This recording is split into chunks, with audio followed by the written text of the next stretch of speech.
Rockets and Knicks were in Game 5 when O.J. started that fateful drive. His four-way hazard lights were blinking, and no one knew what the Jews was thinking.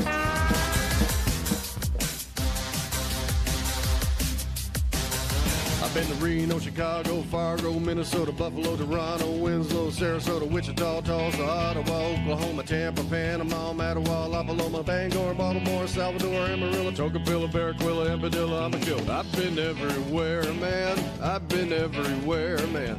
Crossed the desert bare, man. I breathe the mountain air, man. I've traveled, I've had my share, man. I've been everywhere.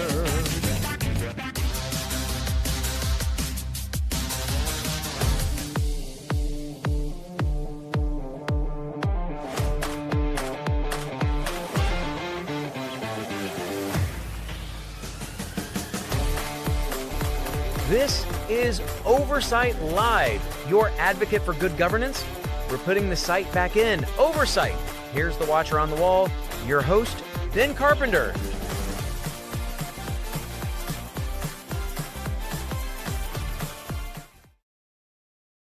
Hey, good evening, everyone. Welcome to Oversight Live. I am Ben Carpenter. I'm your host for this evening. You might be wondering what Oversight Live is.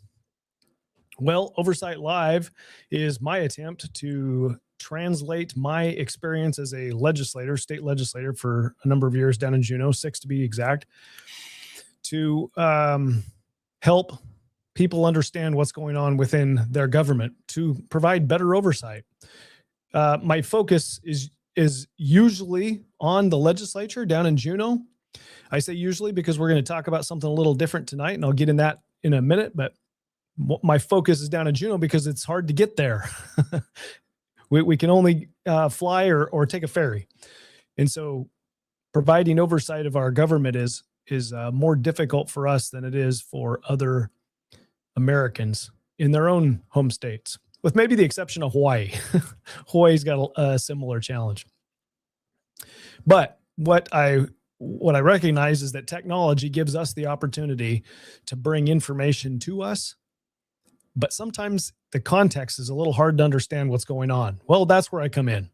So as we're watching and looking through things, if you've got questions, chat them in your social media app there, whether it's YouTube, Facebook, or X, and I'll get them here and I'll try to address them now. If you're watching the recording and you want to ask a question, send an email to producer@oversightlive.com. And we will, I'll do my best to answer those questions as well. So what are we going to talk about tonight? I want to get started. I know that there's some things that have happened in the legislature. We spent a couple hours last night talking about the budget bill and House Finance. My understanding is that the budget bill got passed out, or at least the amendments got done. So it's on its way here to the floor for a debate and up or down vote, and then it'll get transmitted to the Senate. There's been some other things that happened in the legislature, but I told you last night that I would, and I mentioned on Michael Duke's show this morning that there was something else that I wanted to chat about. And this is along the oversight lines, but it doesn't have anything necessarily to do with Juneau or our state budget or anything like that. But it's definitely within oversight. And it's a message that is missing from our dialogue in the state of Alaska and nationally. Because I have military experience, I'm leaning on the training that I've received with my 2 decades of military experience, and kind of just seeing some patterns. Maybe it's my personality, the way that I see the world. But I'm interested in communicating something that I see. There is a statement. Many people have said this statement, and it's piqued my curiosity, especially with what has happened in Venezuela and what has happened in Iran with regard to our foreign policy, the United States foreign policy. Has an impact to Alaska because anytime you're going to deal with the markets with regard to oil, we're going to be subject to that because we're really we're impacted with the fluctuations of the price of oil financially. But there was a statement that was made, and I don't remember who I can attribute it to. It doesn't really matter because it's a common refrain and it's a truism in our world right now. And that is that no other adversary, no other country, no other entity on earth can stand to the United States military, stand up against. So when we go to a conventional war, we're the top dog, right? Our capacity to wage war is so much more superior than any other of our potential adversaries or friends, for that matter, that it's not even a question. Okay. But we have adversaries. We have adversaries for sure. So if they're not standing up against us militarily when we are engaging in military operations, right? And there's no way, because of our economic engine, our capacity for economic activity, and our geographic location within the continent of North America, the strength of our military, it's just, we're not at risk of really of a military conflict on our homeland or to ourselves, but our adversaries are active out there. And there's something that I've said before, and I wanted to bring this up, is that war is just politics by other means. And if that's the case, then politics doesn't have to go to war. It can go to something else. And this is where I wanted to bring this to people's attention, because the U.S. military recognizes that there are opportunities for entities, for countries to engage in something other than warfare, physical combat, right? There are what we would term as information operations or information warfare. And I just want to share with you kind of some data, not data, but places where you can get information. So this is a publication from 2014. There's newer publications out there, but this is an information operations publication. It's got all your branches of service here. So this is a Department of Defense information operations. So there's an entire manual here that deals with information warfare, information operations. Okay. And you can read through what the U.S. government says with regard to that. That's an older, we're not ready to share that right at the moment. I want to show you another document here real quick. This is a more recent one. Okay. I'm going to add it to the stage here. This is from the Marine Corps, 2020. They're talking about information warfare, right? And so that branch of service has got their own information warfare, information operations training and knowledge that they want to communicate to their force, right? And the last one I want to show you is the most recent one.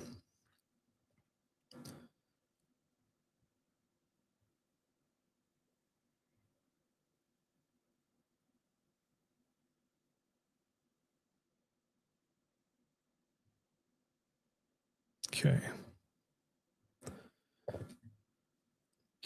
So this is as of 2023. And the reason that it's important, the depth or the most recent publications, obviously, are going to have the most recent current events and thinking as information operations and the technology and all of that matures, and we understand our environment better, right? And so this is a real recent document, and all of these are open source. You just Google information operations, you can find these, right? And this heading up at the top here, ADP 3-13, you can take it right to a download and you can look at it yourself. Okay, so information explained, information power explained. What is information and security environment? Threat information warfare. Okay, so there's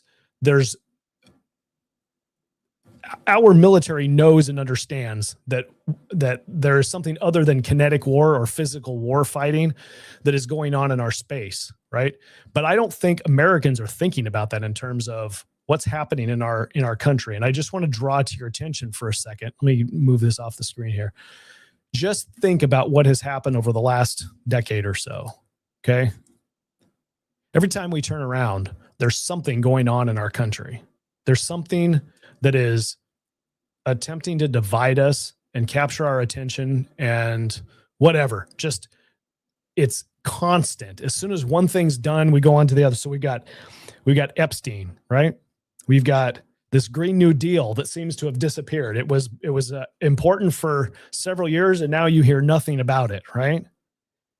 The energy transition, which is kind of tied to the Green New Deal, is still kind of out there in the wings, but it's not a super big priority anymore, right? And some of that has to be with Trump came in and kind of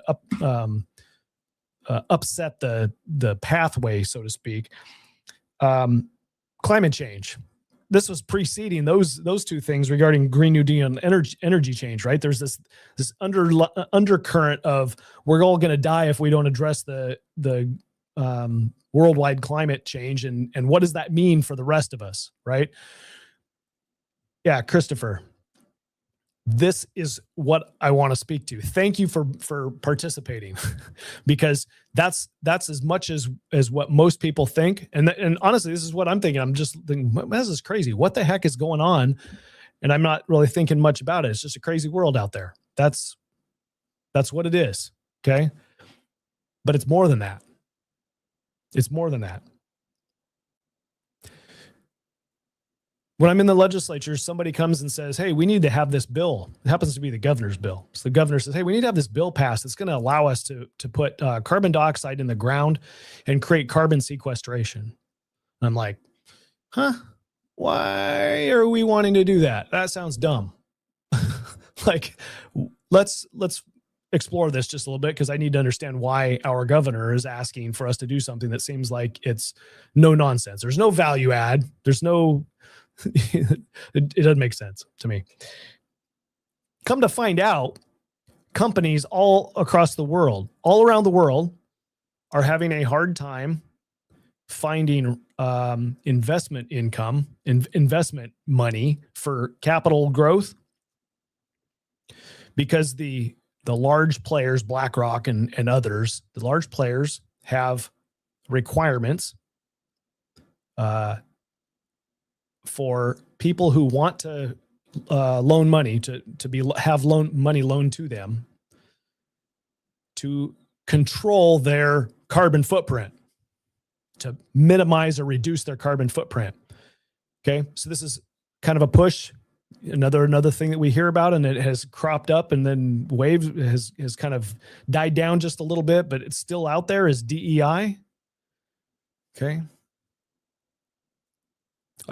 I would like to say that the common current narrative is that there's the left or the socialists, and those put labels on them, and they're wanting to push their way on the world, right? Okay. Hold that thought for a second. You got BLM, Black Lives Matter. Evidently, Black lives don't matter anymore. I'm being sarcastic, because we're not protesting about it anymore. Was there a policy change? Did something happen and now we've made our point and now we can move on because we won? We got our, like, why burn down cities over this? Now it's not even an issue. We're not even talking about it anymore. What about no kings? Just recent, right? Oh, that's just protesting Trump. Is it? I mean, look at who is funding No Kings. Look who funded Black Lives Matter. I think at the time that we're seeing the Black Lives Matter happen, the consciousness of the country is coming around slowly to, hey, maybe this is a coordinated effort, because it kind of seems strange. How come the protest showed up at the same place that there's a pallet of bricks sitting on the street corner? Somebody dropped them off there and they just happened to be there. Like, looks like this is not just a spontaneous protest, like is kind of originally the narrative had, was led us to believe, and it's actually something that's being sponsored. And now we know that organizations are paying people to show up at protests. Okay. Well, where's that money coming from? Why is that money coming for particular? Is it just a political cause that we want to promote socialism, or whatever the issue is for that thing? Is that what it is? Or if you apply what we know about information operations and information warfare, if you apply what we know, does some of this or all of this in context start to look like something completely different? Now, I'm not saying that every one of these things is interrelated and there's somebody back behind the scenes, one person behind the scenes saying, okay, we're done with BLMs, now execute Black Lives Matter, or no kings, right? I'm not suggesting that, but I am suggesting that we know that we have adversaries, and we know those adversaries cannot stand up to us militarily or economically. But what would they attempt to do if they're our adversary? Well, they would attempt to influence us in the means that they can, because they can't do it militarily. So what would that look like? What would it look like? A whole bunch of money flowing into the United States for particular purposes. That's what it would look like. If you've got an objective, maybe it's just to tear down the United States, just to tear the social fabric of the country and divide us against each other. Maybe that's the goal. I mean, it makes it harder and more expensive for us, right? What if there's a lot of organizations in the United States that just go every year and demand federal spending, and they're overloading the system that we have to the effect that we've got, a quarter of our budget is now debt to accommodate the demand for spending? What does that eventually do? If someone's playing a long game, well, maybe we can ruin the United States financially by forcing them to go into debt. Americans don't want to have self-discipline, so now let's just blow up their budget. Let's infiltrate, right? And I don't have my tin hat on. I'm literally reading documents that say there are things that if you're engaging in an information warfare, this is what it would look like. So let's step through that for just a second, okay? So just a high-level framework taken from some of these manuals, okay? Just to whet our appetite and start a conversation. We're about oversight here, right? And it's not just oversight of Juneau, it's also oversight of what's happening in Washington, D.C. It's oversight of our country in general, right? And you're getting Ben raw here. Like I do not have a honed presentation. I am sharing something with you that I am developing myself right now, and I am trying to make sense of the world through experience that I have. So you're getting raw feedback right now from Ben and Christopher. I totally agree that those are paid protesters. So who is paying them and why? If somebody was upset about no kings, right? They were really upset. Do they really need somebody to pay them to go do it? I wouldn't. If it rose to the level of me going out to protest or something that I care enough to get me out of the house and down to the street corner holding a sign, nobody's going to have to pay me to do that. But that's happening. So somebody is enabling that conversation, right? So let's look at this from a high level perspective through the framework of what we know about information operations. Okay. So we know that military dominance doesn't equal security. Like our adversaries can't rely upon military might, physical might, to provide security. They've got to do something else. They can't rely on military or physicalness, or even at this point economics. They can a little bit, but we have many economic tools at our disposal, as Trump has shown with tariffs, right? Our adversaries, whoever it is out there, and I'm not wanting to put a label on it right now. It could be country. It could be some sort of nefarious organization, NGOs, a person. It doesn't really matter. It's just whoever is against us and they're not going to do military. What are they going to do? They're going to operate below this armed conflict, because as soon as it turns to an armed conflict, they're toast. Like if we actually identify who they are, then we can bring our physical capabilities to bear, and they can't withstand that. So they're going to operate underneath the radar, underneath, just underneath where it takes, where we're not going to engage physically. We're not talking about a physical battlefield. This is an information battlefield. It's in the ether. It's communication. You might recognize it, and all of us would recognize it as marketing, right? Oh, that's just an NGO. That's just a company. They've got a marketing slogan, or they've got a marketing push, right? I'm going to show you here a little bit later a couple of organizations that are doing something similar to this. And all their objective might be is to just shape our perceptions, behavior, and our decision makers, right? If they want to defeat the United States financially, bankrupting us would be a good long-term goal. Would be a good long-term goal. We recognize, especially in politics, that information's power. Whoever's got it has got the power. So why would we think that isn't being used against us in some form or fashion? And that's an easy thing to say. And then we're like, oh yeah, duh, Ben, that of course they're going to do that. But do we stop to think about it on a regular basis, to recognize and to provide feedback or say, our national policy or our support for certain things is, hey, we don't need to be doing that. It's not just people being paid to protest. It's somebody actually at war with the United States.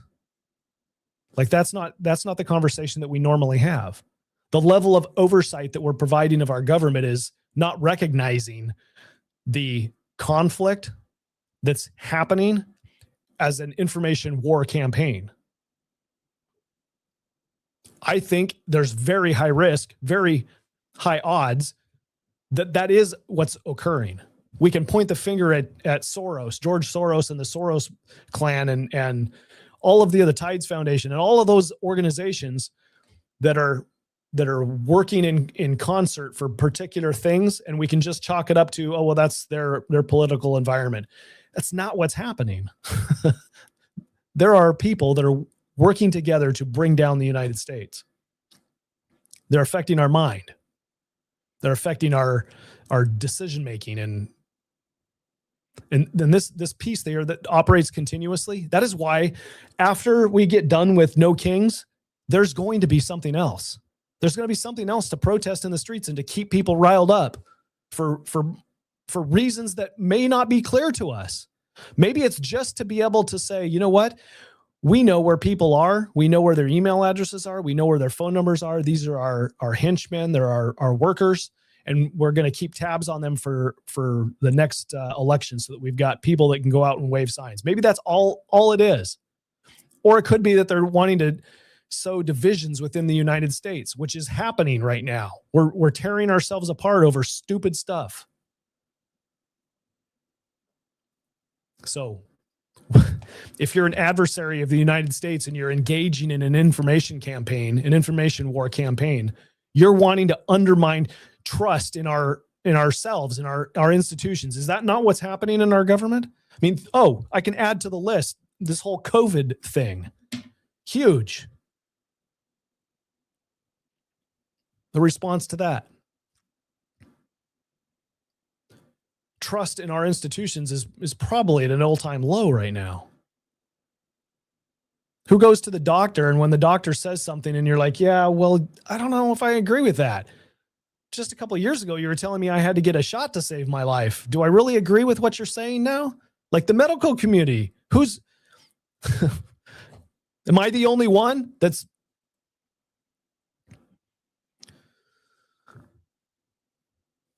Can we get anything done, or are we paralyzed? Are we paralyzed in our legislatures about being able to get things done that need to be addressed?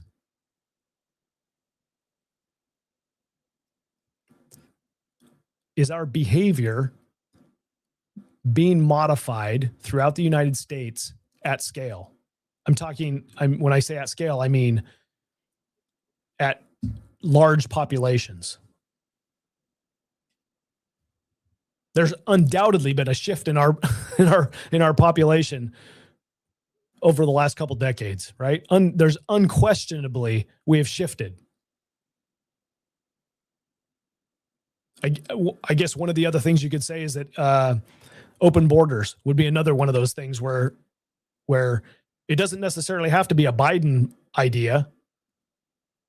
Democrat socialists, their political party wants to have open borders. Look at what's happening in Europe. Open borders. Somebody is saying in a collective here, there's a thought out there that's catching on in multiple countries. Hey, we need open borders. Okay. Maybe there's a reason for this. Okay. Maybe you were trying to shift the behavior of people by this public policy that is catching fire in other countries, and we're having to resist here.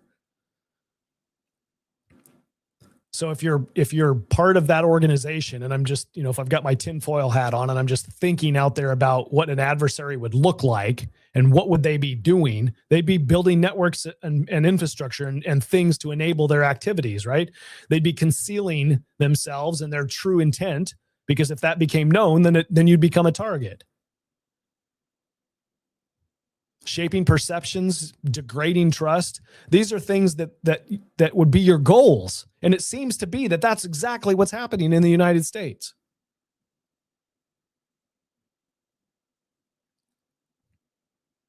It couldn't just be a one-time thing.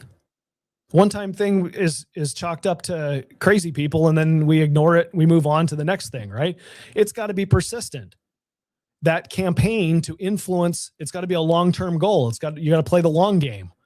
If you're going to beat the United States or bring them down, defeat them economically, it's not going to happen overnight. You're going to have to play the long game. So whatever it is that you're going to do is going to have to be persistent year after year, decade after decade.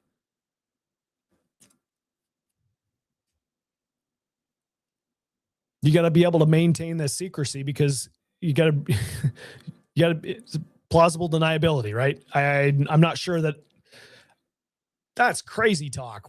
There's not an information campaign against the United States. We like the United States, right? Wink, wink. Just keep sending us your money and we'll be okay. What if that money's turning around and being aimed back at us? Not everything that we witness in this world, like COVID, is necessarily part of an information campaign, but the information campaign can take advantage of real world events and use those to their advantage. Again, we have adversaries. They are acting. You can trust that an adversary is going to act against you. They aren't going to act militarily. They aren't going to be able to compete super well with economically either. Although they can probably some players can compete better economically than they can militarily, for sure. Okay.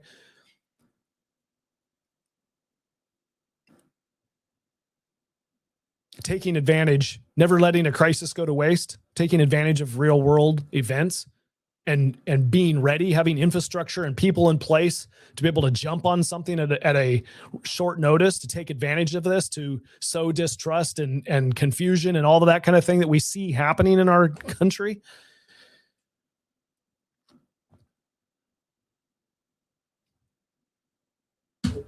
If we see multiple narratives converging, we see, and we're not, this is something that you have to step back and look at an information, because it's siloed or secret, or it's, one campaign thing that we're doing, or one area that we might be working to destabilize the United States. It doesn't benefit us to have that connected to this other thing that we're doing over here, right? So you've got to step back and look at the convergence of things that don't appear to be coordinated or together, but they actually are. How about this concept of building up the emotions? Are we driven in our society right now by emotional exuberance? Like just red-faced people getting mad at each other on both sides, right? I've got a grievance. I'm mad at you about this thing. And then it just snowballs and gets bigger. It just serves to divide us.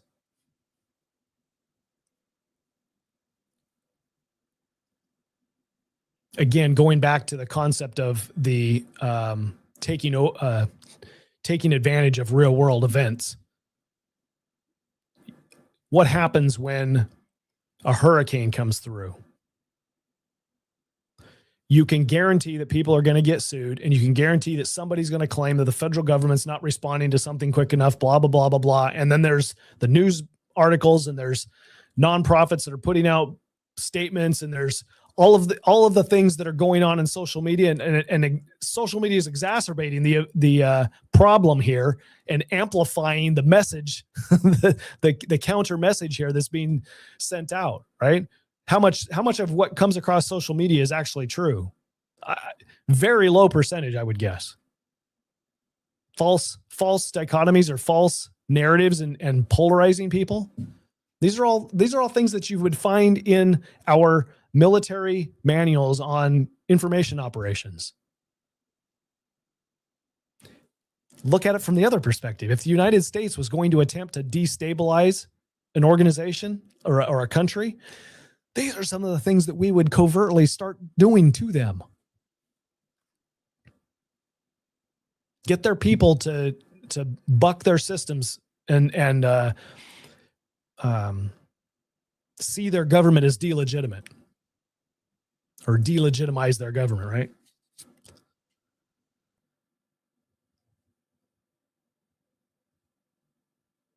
Things that are happening physically get across platform, right? So if something's happening in the physical world, then you're going to see it amplified in the social media world.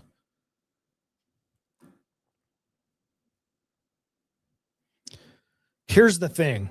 If we're going to see this as my argument here, right? And I may be the only one on earth that sees it this way.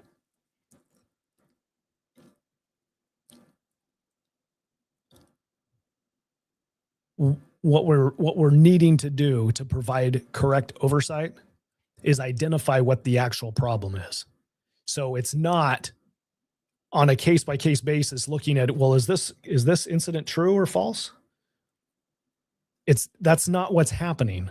That's not where we should be focused. Stepping back out and seeing the big picture from a 30,000 foot level, understanding what perceptions are attempting to be shaped here. Okay.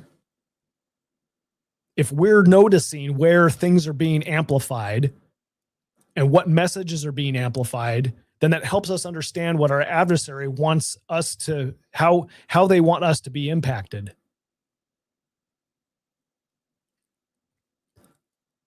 The objective of our adversary is to change our behavior to something that supports their objectives, which is probably would be the downfall or the decline of the United States.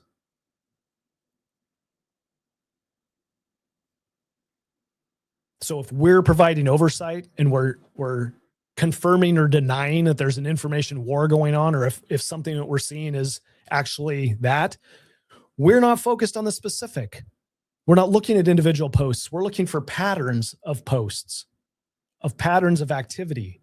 That's what's going to tell us that, confirm that this is an information operation. Some of this is not just the actual physical thing that is manifesting, but it's following the money, right? You and I are going to have a hard time with that. But our government and us providing the effective oversight that tells our government, hey, you need to take this serious. We aren't physically at war with anybody other than Iran, are we? We're no longer at war with Venezuela. We're not at war with China. We're not at war with Russia. So Trump brings all the troops home from Iran. And we're no longer at war with Iran. Does the United States populace say, okay, well, we're not at war with anybody now? But we are. We just don't recognize it.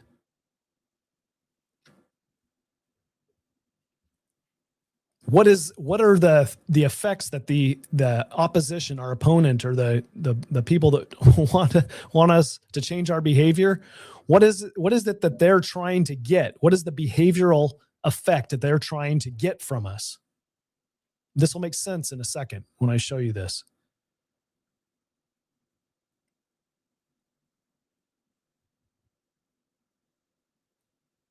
We're all most all of us are on social media. This is where the front lines are. This is one of the areas where we're being influenced for a specific purpose or purposes, right? And it's targeting us specifically, like individuals, your news feed. It's dealing with your mind. You don't even think about it. You see the text, you see the words on the social media or on the print ad or the ad that comes across the TV or your streaming service or whatever. You're like, you don't even think about it, right? It's just an ad. I can ignore it. And it never enters the mind that says, oh, you know what that is? That's information operations right there. Somebody paid for that and they're trying to get people. What if my neighbor heard that and said, oh, that sounds like truth? I'm going to start believing that. Well, if enough people make that decision, then you end up with some sort of policy change in the future. The point is, awareness is the first thing we have. What does this go? This is embarrassing. Does it go back to a kid? What does G.I. Joe say? knowing is half the battle, something like that. Oh, I botched that. There is a complete phrase there from G.I. Joe. Anyway, awareness that this is what's actually happening to us is important, because if we're going to provide oversight, if our government is going to provide oversight, if we're going to demand of our government to address the root cause of problems, then we have to be aware that the problem exists. It's not just somebody with an advertisement and they had extra money to spend, and so they're going to put this ad out because they believe that they're passionate about this and they're putting this ad out, right? That's not it. There's a objective that somebody somewhere is spending money and time and energy to shape what is happening inside the United States. But unless we see the patterns, we're just going to chalk it up to business as usual. It's no big deal. It's just somebody, doesn't affect me. We don't see the underlying risk to us and to our way of life because it's not clear. It's not like there's a platoon of soldiers just showed up outside your house and then you would recognize the risk, right? You would be like, hey, those weren't there this morning. Where'd they come from? They must have parachuted in overnight. But you're like, what am I going to do about this? Now I've got troops on my front lawn. We don't have that approach to the information warfare that's going on because we don't recognize it.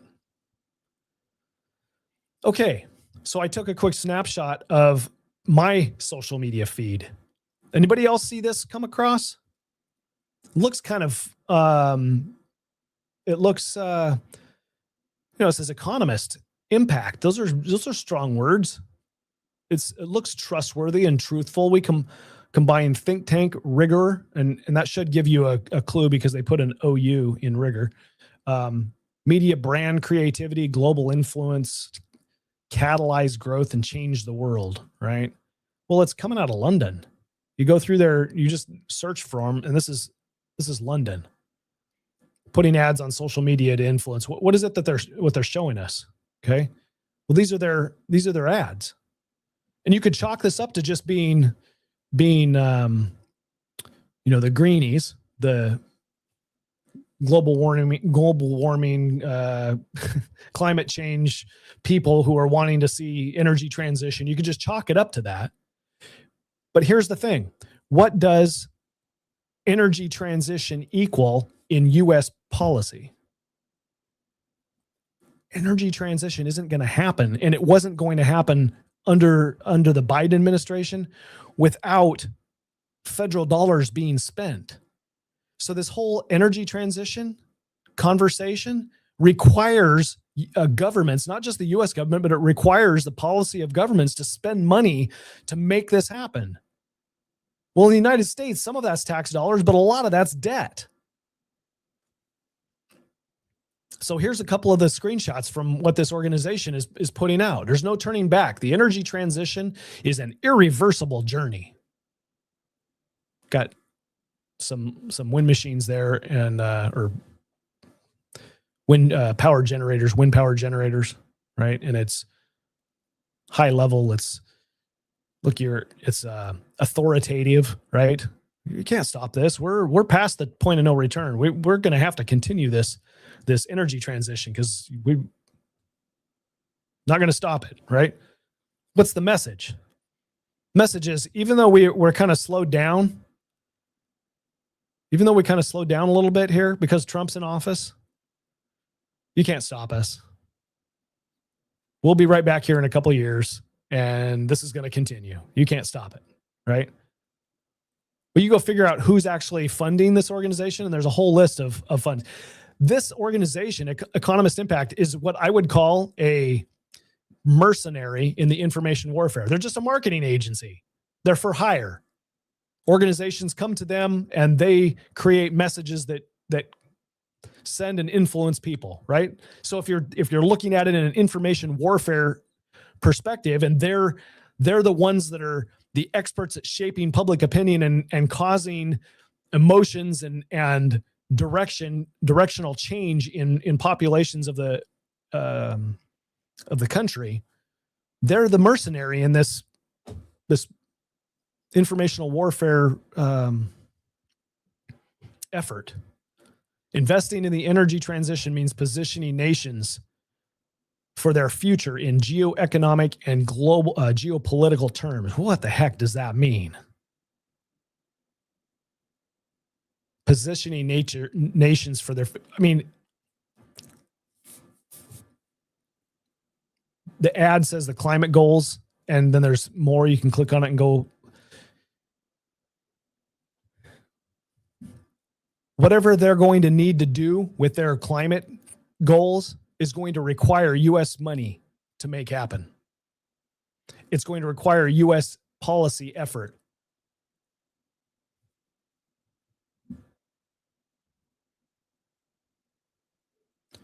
What else are we seeing? How about this one? I've actually had fun. These people are not nearly as smart as the last ones are. Climate power. They throw out memes every once in a while. It comes up on my Facebook or on my social media feed and on Facebook. These are the organizations that you just click on the page transparency, and these are the organizations that are funding this organization. Or, if this is an ad, it's funding it, but they're associated with this organization, right?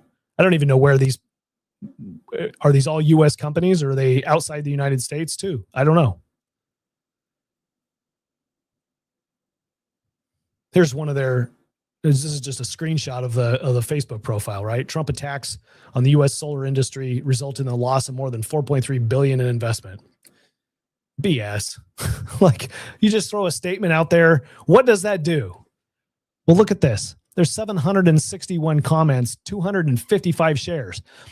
I've got something that I want to say, and I can't get 100 people to share it. There's 255 people that shared this BS. There's no... there's nothing factual there. They're just throwing a claim out there. And there's 255 shares. That's influence. I don't know how many of those are bots. How many of those are people paid to go and do that, right? I don't know. Maybe all of them had to be paid to share this share this meme. That might be the case. But at least it's using the algorithm of social media to share it and get it out there. 761 comments. I don't know how long it's been up there. At the time that I took the screenshot, it was up there for 7 hours. This is nonsense.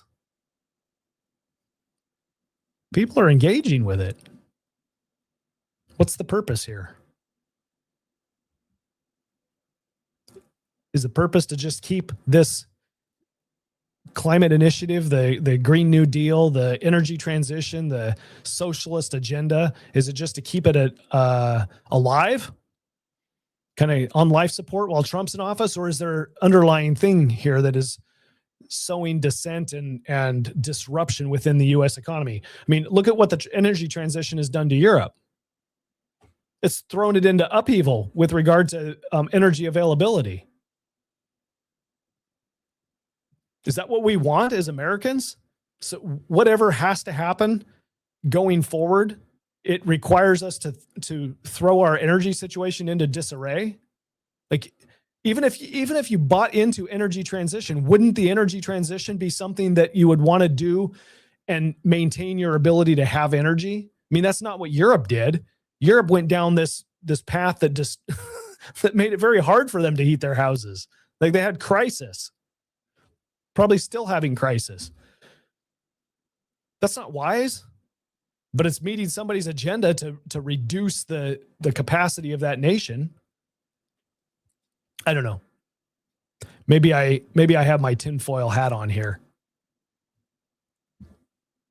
And maybe I should not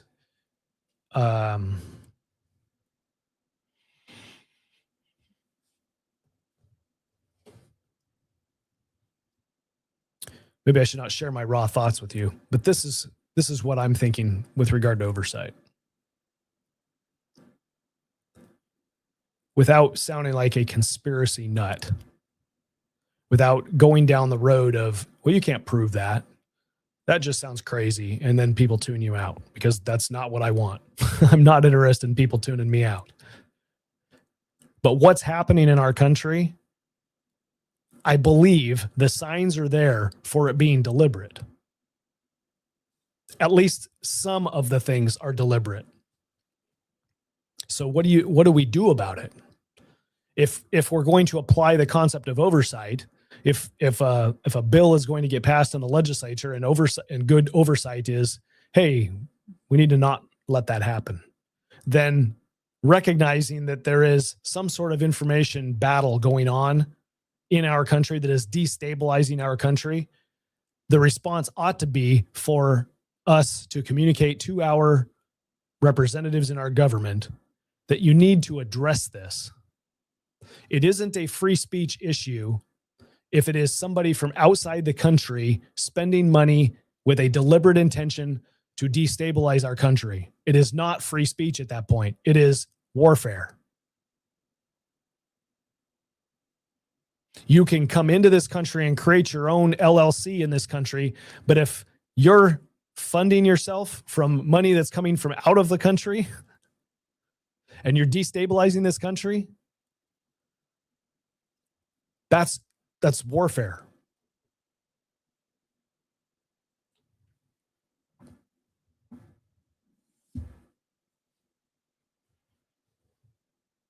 I'm concerned of where we're headed with a population that believes it's okay to just ignore and divide ourselves and ignore the larger implications of what it means to be so divided, or even how you would address solving the problem and becoming less divided. How do we come back together and be Americans and love each other again? Like, how do we do that and still engage in political discourse? What is it would be necessary? Well, one of the things is you can nip it in the bud, the efforts that are being made to destabilize the country. That would help. It's like pouring fuel on the fire. Let's take the fuel away and address this as a situation. If it was a physical battle going on, if our adversaries were actually attacking our borders, we would expect our country and our leaders to do something about it. So if there are people like Soros that are destabilizing our country, shouldn't we ought to expect them to do something about that?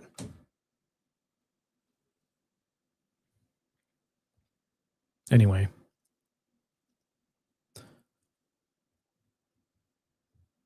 Rick, you're absolutely right. Soros and others. Soros is just the name that I can remember off the top of my head, but there are others out there, and they've been doing this for a long time. This is the point that I'm making. It's not something that's just an overnight thing. It is a continual effort to see the United States decline. And how would you do that? You can't communicate. You can't combat us militarily. You can't really deal with it economically. But if you can destroy us socially,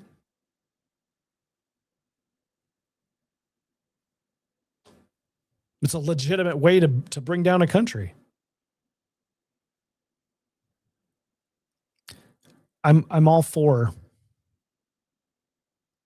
spirited debate amongst the left and the right politically in this country. I get that there are differing opinions about the direction we should go with regard to government. I understand all that. That is not what I'm talking about. I am not talking about the right needs to win and the left needs to lose. That is not what do not misunderstand me. Yes, George Soros is on the right, but I would be saying the same thing if it were far right people who are being who are influencing and trying to destabilize the country. I would be saying the same thing. It's the intention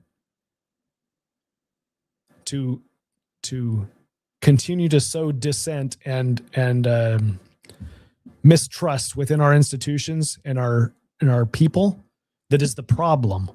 It's the intention behind it. And if it's coming from outside our country, that's easy. That is way easy to see. You don't need to be doing that. We do not need to tolerate it. We don't become less free people, and we don't become less constitutionally aware, like use the Constitution and live up to the Constitution by addressing the threats from outside our country. That, yeah, we have every right to do that.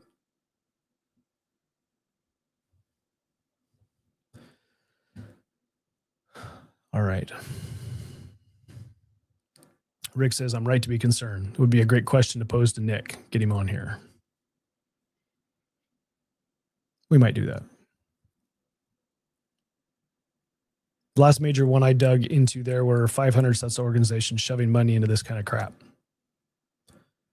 Yeah. Anecdotally, how many organizations does it take to recognize this as a coordinated information warfare campaign against the United States? Is the threshold 100? Is it 1,000? So if there's only 500, then that's just people with political disagreements. But if that doubled to 1,000, then we would consider it information warfare. I mean, at what point do we call a spade a spade?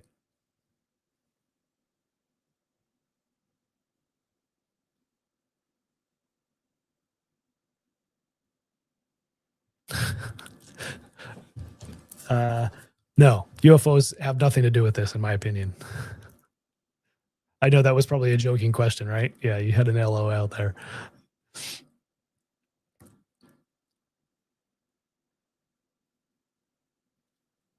So, Christopher, you said Trump's been caught in so many lies, and almost anything on the net I have to verify its truth in any matter. Yeah. Yeah. This issue with artificial intelligence and enabling us to communicate lies in a way that looks plausible, is like video. Holy cow, that looks, oh, wait a second, that's AI. Right? I mean, this issue with being able to lie and get away with it, whether it's from the right or the left, I'm not trying to draw a distinction there. What I'm saying is, we human beings who have a responsibility to provide oversight on many different paths in our life, government just being one, but you know what? I want to provide good oversight of my family. And yet artificial intelligence is enabling the lie to look like the truth. It's making it harder for us to have oversight. What did we see on one of those slides earlier? You got to see it. You have to have awareness that this is an issue. It's not just benign.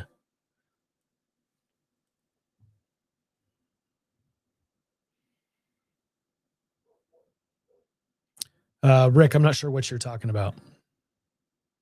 I should have paused in my rant.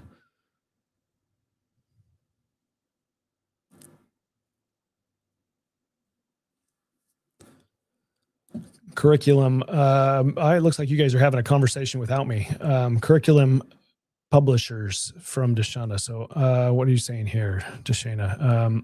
Also, there's a philosophy about molding young minds, behavior shift that's not just generation. Yeah,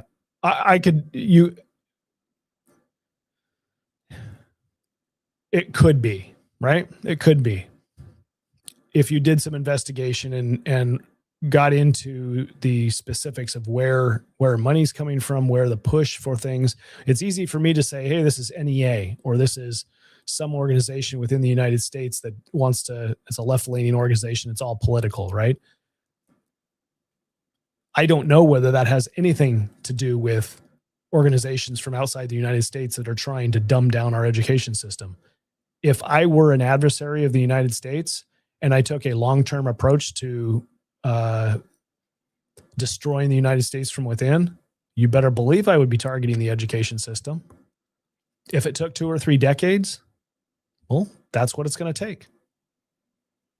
But I would want that. I mean, that would be the thing. Let's make sure that their future workforce, their future voters, are more gullible than they were in the past. They're less smart, and they're not capable of sustaining the economy because they don't know how to plow a field or build a factory, right? I mean, this is how you would destabilize a country over time. So is it out of the realm of possibility, or at least ask a question and look for patterns for us to stay aware of what's happening?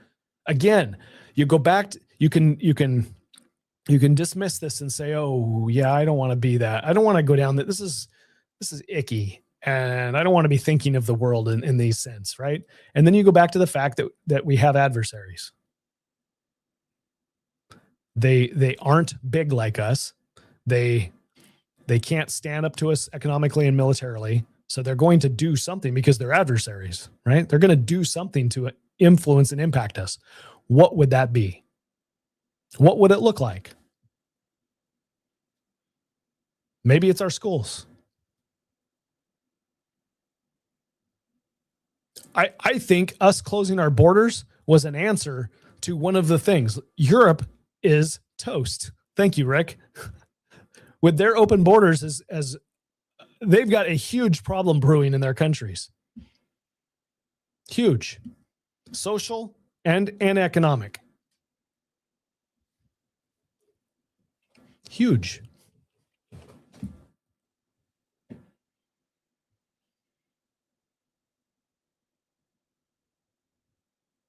Deshana, I think that this is something that Americans struggle with. We have a very short-term memory. And I think that an adversary dealing with the United States, if they're a determined adversary, is going to have a long-term approach at this.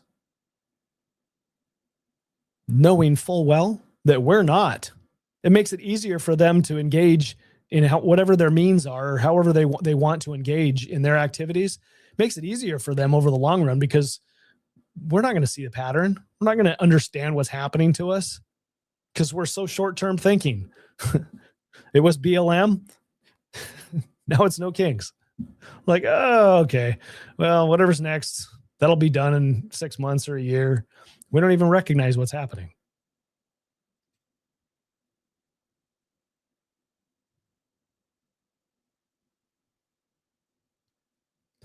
Yeah. So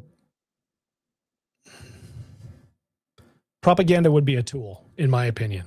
It would be one way to deal with an information. Is one tool in the information warfare campaign.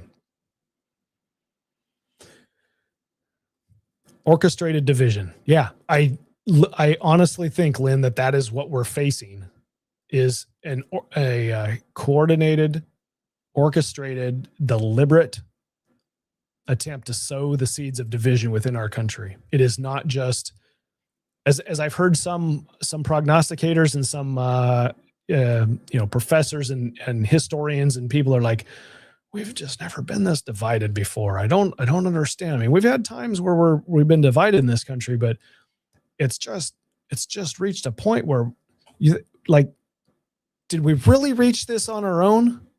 Like, is this just a natural byproduct of what? Of where we've been? Or has there been a deliberate attempt and a deliberate action over several decades to get us to this point? What's the risk? What happens if you go down this road and you're wrong?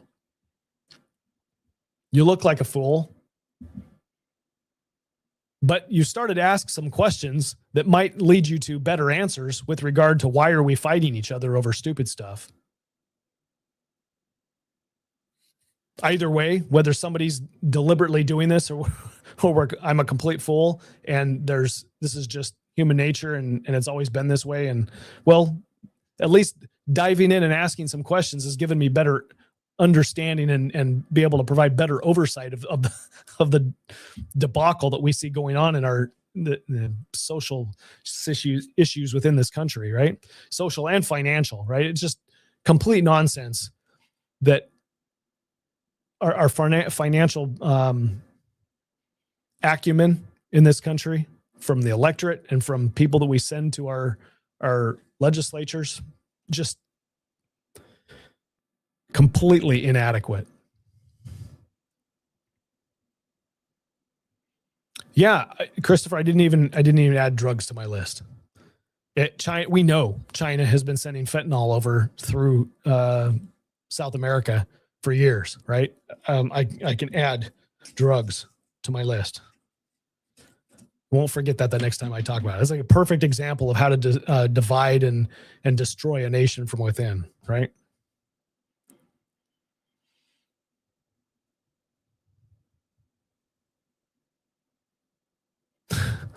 Yeah, Rick.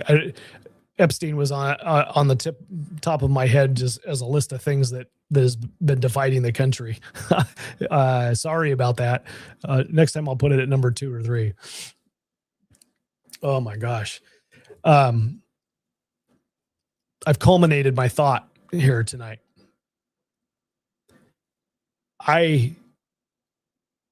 There's nothing that I'm going to ask of you. Like I don't have that so what that says, hey, this is what we need to do. Okay.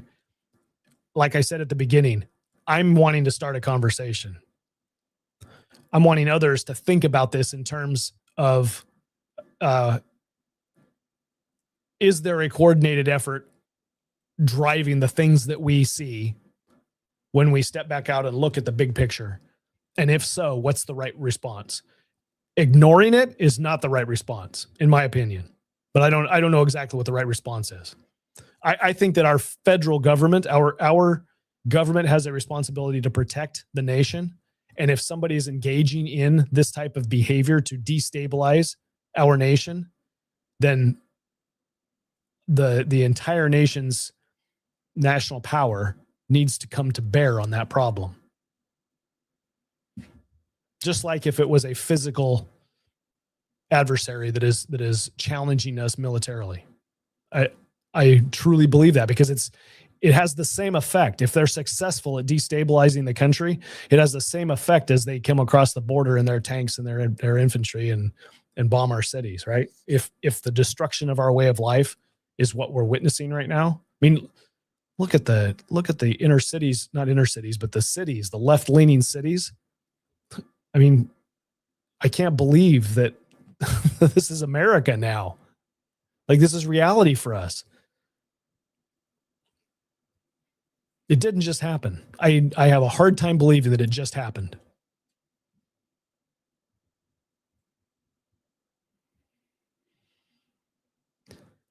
I got to go do some chores too. Rick, thanks for joining me tonight. We'll talk about the legislature tomorrow, Friday night. What did Trump do? His attorney general, I saw that got fired. Pam Bondi got fired, and Hegseth let go. What was it? chairman of Joint Chiefs or Secretary of the Army or something. Yeah, one of the high up generals, Hegseth, let go. So yeah, some things changing in the Trump administration. We'll see what the fallout is of that on a completely unrelated note. Okay. Thanks for participating tonight, and thanks for listening. Keep your eyes open. If I would love to hear your thoughts on the matter. If you take some time to think about this and provide some feedback to me, I would love it. Again, you're getting raw. This is me taking a risk and a step out and saying, look, this is what I'm feeling and I'm thinking. It's what I've been seeing for a while now, and I've just found the words to communicate it. Okay. Maybe I should have talked to some of you privately. If you've got some feedback for me, I'd love to hear it. It doesn't have to be in public. You can drop me an email. If you've got my number, text me or give me a call. I'd love to hear it. But if I'm right, then we all need to have a response. Yeah, I'm trying to get off the air here, Deshana. Yeah, if there's election tampering going on, at the bare minimum, that just destabilizes our country, right? Yeah, from a biblical perspective, you've got something that happened at the Tower of Babel when God said, "Hey, we're going to make it harder for these humans to communicate with each other."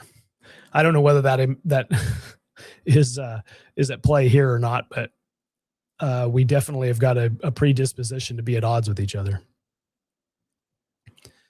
All right, folks, have a good night, and we'll see you tomorrow night.